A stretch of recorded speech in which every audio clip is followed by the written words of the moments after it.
Admiral Mike Rogers, the head of the NSA, said that he has not been granted any additional authority by the president to confront Russian cyber intrusion, interference with our election systems. Why has he not been given that authority? Look, just this week they announced through the State Department that $40 million is being given to the Global Engagement Center to begin providing immediate support to private and public partners that expose and counter Russian and Chinese propaganda and disinformation. We're focused on looking at a variety of different ways. As I told you last week, Department of Homeland Security Secretary Kirstjen Nielsen met with a number of both state, local, and federal officials working on ways that we can best prevent things like this in the future, and we're looking at a number of different options, and we're going to continue doing that over the coming weeks. But Admiral Rogers is the one that would have the agency that could actually go and confront Russian intrusion at the source, and he hasn't been given the authority. In fact, he says that the Russians haven't paid a sufficient price to make them change their behavior. He's the one with the power, with the means to do it. All he needs is a presidential directive, the authority from the president. I disagree with the premise of your question. It's not just one individual. It's looking at a number of different ways. He's in charge of Cyber Command. Why not give him the authority? Nobody is denying him the authority. We're looking at a number of different ways that we can put pressure. Look, this president, as I told you last week, has been much tougher on Russia than his predecessor. Let's not forget that this happened under Obama. It didn't happen under President Trump. If you want to blame somebody on past problems, then you need to look at the Obama administration. The president is looking at all of the different causes and all of the different ways that we can prevent it, and as we find different ways that we can do that, we're implementing them. Like you see with the money that was allocated from the State Department, as you see with the conversations that the Secretary from the DHS is having, we're going to continue looking at different ways to combat it, and I would imagine that that will be certainly a big part of it, but I can't speak to anything further on it right now. This is not about the past, though. This is not about the past. It's about protecting intrusion in the next election. Exactly. And he says he needs the authority, and he hasn't been given it. Well, I can't speak to that specifically. I can tell you that we are taking a number of steps to prevent this, and we're looking at a variety of other ways that we're going to continue to implement over the coming weeks and months. Justin? I had one on the renewable fuel credit, but first, just a housekeeping one on clearances. The Oversight Committee requested details from the White House about still pending clearances among White House staffs and whether there's any derogatory information.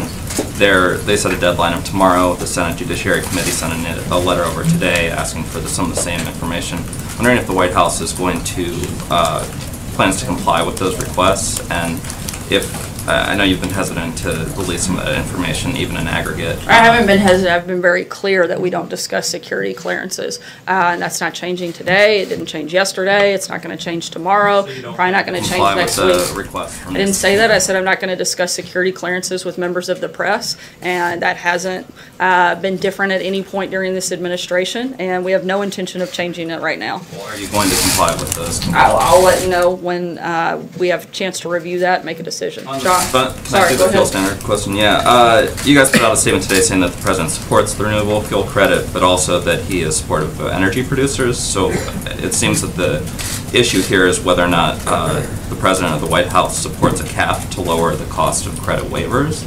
So I'm wondering if you could tell us what the president's position is on that. Look, the president knows that there are a lot of differing views on this issue. We're going to continue having conversations. He met today with Senators Cruz, Ernst, Grassley, and Toomey to discuss this and to continue that conversation. They are productive meeting, and we're going to continue working with not only those members but others as we go through this process. John? Two questions, different topics. If I could return to something that we talked about yesterday, the president's support to raise the minimum age for buying a long gun from 18 to 21.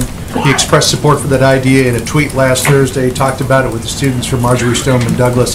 Didn't mention it at CPAC, didn't mention it with the governors, said he had lunch with Wayne LaPierre. To be fair, of all of the governors, when that conversation was opened, none of them mentioned it either, but in a 2-hour discussion. But he had supported it. So. He had lunch with Wayne LaPierre and Chris Cox. The NRA remains firmly opposed to this idea of raising the age for long guns. The president said yesterday, if they're not always with you, sometimes you got to fight them. Is he willing to take on the NRA on this idea of raising the minimum age for buying a long gun? The president still supports raising the age limit to 21 for the purchase of certain firearms. We're meeting with bipartisan members of Congress tomorrow. We expect that to be a topic of discussion. He knows that everybody doesn't necessarily agree. We're not going to get into the details on the specifics of what we will propose, but we expect that to be part of the conversation tomorrow. Question number 2 on the unrelated topic. Jeff Sessions confirmed a few minutes ago that he is going to open an investigation into FISA abuses during the election. The president clearly has been expressing that he believes that Sessions should look into this. Is the president happy now that Sessions is opening this investigation? I haven't spoken with him to determine his feelings, but as you said, it's something that he's clearly had frustration over. So I would imagine he certainly supports the decision to look into what we feel to be some wrongdoing. I think that's the role of the Department of Justice, and we're glad that they're fulfilling that job. Margaret? Sarah, I have one question, but one housekeeping item before that. You talked about nominations and how slow Congress is to move. I'm wondering, do you have a timeline on when the White House will name a nominee to be ambassador to South Korea? I don't have a timeline, and I don't have any personnel announcements on that position specifically. Okay. And then the question I had, again, going back to Admiral Rogers, he said today, we are not where we need to be or want to be on cyber. Does the White House, does the President plan to hold a National Security Council session to discuss specifically these concerns about having a menu of options to respond to a cyber attack, and one specifically in relation to Russia? In terms of a specific meeting, I don't know that a date is set, but I do know that there are constantly conversations going on within the administration on this topic, and we're going to continue those. I'll keep you posted on the president's schedule. Has there been one so far on Russia and cyber attacks? I know that he's been briefed on it. In terms of specifics beyond that, I'd have to check and get back to you. Jordan? Thank you, Sarah. Did anyone from the White House instruct Pope Hicks not to answer questions from the House Intelligence Committee about her time serving in the White House and the transition? As is always the case, I'm not going to comment on any individual's interactions with the committee, but we are cooperating because, as the president has said repeatedly, there is no collusion, and we're going to continue to cooperate, and hopefully they'll wrap this up soon. Why did you refuse to answer the questions? Again, I'm not going to comment on any individual specific interactions with the committee. I'd refer you to outside attorneys for that. John? Thanks a lot, Sarah. I just want to pick up on what Jordan was just asking you, and that is about this idea of citing executive privilege for conversations that took place during the transition period. We're told that's exactly what Pope Hicks, the communications director, cited in refusing to answer questions that were posed of her related to the transition period. Is the president aware, is the White House aware that no federal court at any level has ever granted that privilege pertaining to the transition period? Just because we asked the question in different ways, I'm still not going to comment on any individual's interactions with the committee. I'm also not going to comment on leaks from what is supposed to be a confidential setting. There continues to be zero evidence of collusion, and we hope these investigations wrap up shortly. Steve? To follow up on what Margaret was asking, Joseph Yun, the State Department's envoy to North Korea, is retiring. How does that impact the diplomatic process? Look, we're going to continue appointing people to different positions, whether it's the ambassador of South Korea and a number of other positions. I don't have any specific announcements on it at this time. Secondly, the Chinese economic ministers here for trade talks, as you consider tariffs on steel and aluminum, what do you hope to hear from this fellow? He's meeting with a few different members of the administration, but not the president directly. I don't have any specific readouts from any of his meetings at this point. Sarah, thank you very much. House Speaker Ryan today disagreed with the president on arming teachers. He says he thinks it should be up to the locals whether teachers should be armed. What is the president's response to not having support from the Republican leader of the House? Look, as we've said, this is something that will continue to be part of the discussion with state, federal, and local officials, as well as law enforcement. The president's going to be meeting with bipartisan lawmakers tomorrow, and that'll be another one of those topics discussed, and we'll have further specific policy announcements later this week. But without the support of Speaker Ryan, how can this get any traction in the House? Again, this is part of an ongoing conversation. It's something that the president still supports. It's something he knows that there are a lot of differing views on. It's one of the topics that we expect to come up tomorrow, and we're going to continue having that discussion. I think the number one thing that we're looking at is every possible action that we can take that helps protect the safety and security of the school kids across this country. We're going to look at everything we can. A lot of those things that you guys have brought up today will be part of the discussion tomorrow, and we expect to have some specific policy proposals later this week. Steve. Yes, Sarah, today the White House announced that it's cutting about $8 million in aid to Cambodia for what it calls recent setbacks in democracy there. Can you talk a little bit about what went into this decision and why specifically just Cambodia and not other countries where there have also been recent setbacks to democracy, such as neighbor Thailand?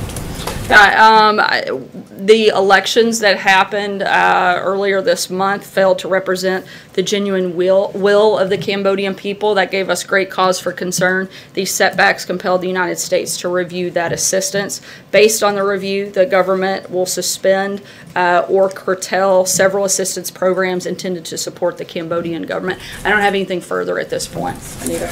Two questions on two different topics. First, does President Trump believe that the governor of Missouri, who, as you know, has been indicted, should resign? I haven't spoken with him about that. Okay, can you get back to But my guess is that he would refer to the people of the state of Missouri, but I haven't spoken directly with him, so I have to get back to you. The president's the leader of the Republican Party, and obviously the governor's Republican. Well, I mean, he's a Republican. Anita, I haven't spoken with him. I'd have to ask him. Get back to me on that? Sure. Okay. Second question. The president's having several meetings, as you mentioned, with lawmakers of both parties this week on other topics. Is he going to be talking to them about immigration? His deadline that he set, March 5th, is next Monday. Congress is nowhere near doing anything about that. Is that still the deadline? Is he encouraging them to get something done?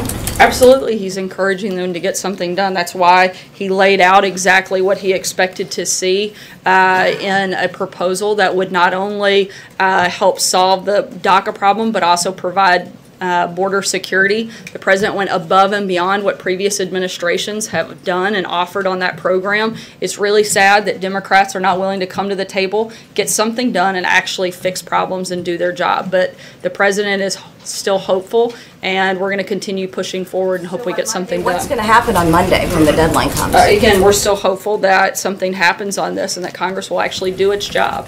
Olivia? Thank you, Sarah. I've got a couple for you as well. One on North Korea. Joseph Yoon, who's sort of the point person for North Korea policies, announced he's leaving. Does the president plan to replace him? I don't have any personnel announcements at this time. And then we're heading into the midterm election year, obviously. Have White House staff been briefed on the do's and don'ts of political activity, including the prohibition on using formal titles in campaign literature? I know for sure that cabinet and senior staff have been, and I believe a paper memo was distributed to all staff, but I'd have to verify that to be sure. But I know that both cabinet and senior staff have been briefed on upcoming midterm elections and what they are allowed to do and not do. Thank you, Sarah. Does the president believe someone who's on the no-fly list because of suspected terrorist activity should be able to buy a gun? We haven't spoken about that specifically and don't have any policy announcement on that front. I don't want a policy announcement. I just want to know if he thinks that would be a policy. Whether or not the president supports something or not would be a policy. He doesn't know? I said I haven't spoken with him about it, so I'd have to get back to you. John? Thank you, Sarah. Two brief questions. One, I know it's been announced the president. He's closer to that. I know. I noticed that too. I mean, you're moving up in the world, John, and it scares your colleagues. I think they're making them nervous. That was just such great timing. He sat down and you called him right there. Thank you. Thank you, Sarah. Thank you, Anita. You're welcome. Got a lot of support, John. Yeah. Reverend Billy Graham's funeral is this Friday. We know the president will attend. Has it been determined whether he'll make any remarks, any of the eulogies, or will he be just there as a mourner and family friend? I'm not sure on the specifics. I do know he plans to attend there as well as head to the Capitol tomorrow for that stop. But in terms of specific remarks, I don't have any comment on that at this point. Right. My other question is that the president's two immediate predecessors did a lot to build and expand the faith-based programs within the White House and throughout the executive branch of government. Many governors followed that example, among them your father. It has been said that this President has not followed through on that there is no faith-based office within the White House now. Your reaction? Look, I don't think an office is what determines the faith of the administration. I think that we have a number of people. Right. I think that's something that the president has a faith council and a advisory council that regularly come to the White House and meet with. But I think in terms of whether or not you have an office doesn't determine the faith of the administration. I think we probably have actually more people front and center speaking openly about their faith and advocating and helping build on that foundation than probably any previous administration has. Francesca?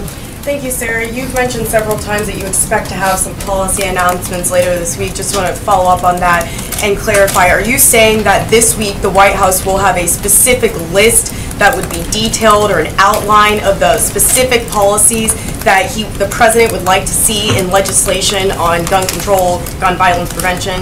Is that what you're saying? Specific to school safety, yes, we expect that there will be some policy proposals that will be out by the end of the week. As I've noted a couple yesterday that the president has already voiced and the administration have voiced support for, both the Cornyn legislation as well as the Stop Gun Violence Act.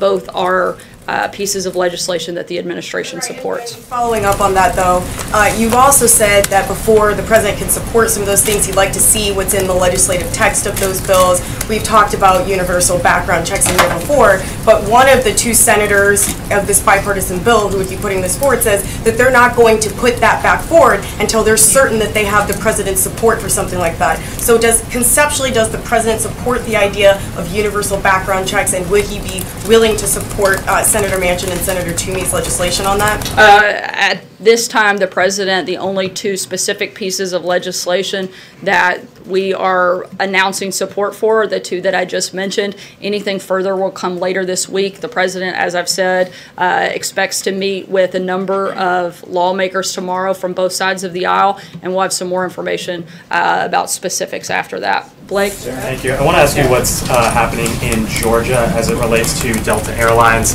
The background, as I'm sure you know, they withdrew benefits for NRA members, and now the lieutenant governor there is saying that maybe there shouldn't be a tax break for Delta.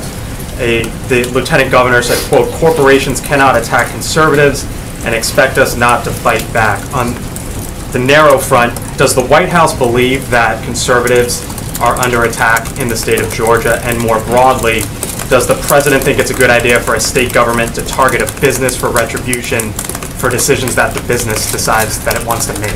The administration is focused, when it comes to this conversation, on what we can do to help the safety and security of America's children. That's our focus. We're not weighing into other sidebar conversations right now. Hallie? Sarah, thanks. I want to ask you about Syria and some developments there, but just two quick clarifications. To Justin's point, when he asked about whether the White House will meet the deadline tomorrow from House Oversight, it sounded like you said you'd let us know when you review it, but Trey Gowdy made that request 2 weeks ago. Have you guys not? I said I would let you know and get back to you that we don't have any announcement on that at this forum. And then on John, just to clarify on Jonathan's question here, just simply yes or no, will the president give the authority to Mike Rogers to seek additional authorities to go after Russia? I'm not going to get ahead of any specific direction by the president, but I can tell you that we are looking at a number of different things that we can do to prevent this from happening, and we're going to continue to be tough on Russia moving forward, just as we have been in this first year. Okay, on Syria, Sarah, and it sounds like you're open to doing that then. The president's open to those additional authorities? Open to, I'm sorry, what did you say? To additional authorities? The president is open to looking at a number of different ways of making sure that Russia doesn't meddle in our elections. Speaking of international relations, does the United States have reason to believe that North Korea is linked to Syria's chemical weapons program? I don't have any comment on that at this point. Sarah. Take the last question, Mike. Just one quick one. First, I want to just button up Steve's question about Liu Ha. You said he's meeting with some administration officials. Do you know who he's meeting with? We'll get back to you on the specifics of who he's meeting with. The president mentioned last week that... But I know it's not the president. I can tell you that. Okay. The president mentioned last week that John Kelly has a decision to make about Jared Kushner's security clearance. I know your policy on not talking about security clearances, except really in the case of Kushner. You guys have talked about him quite a bit.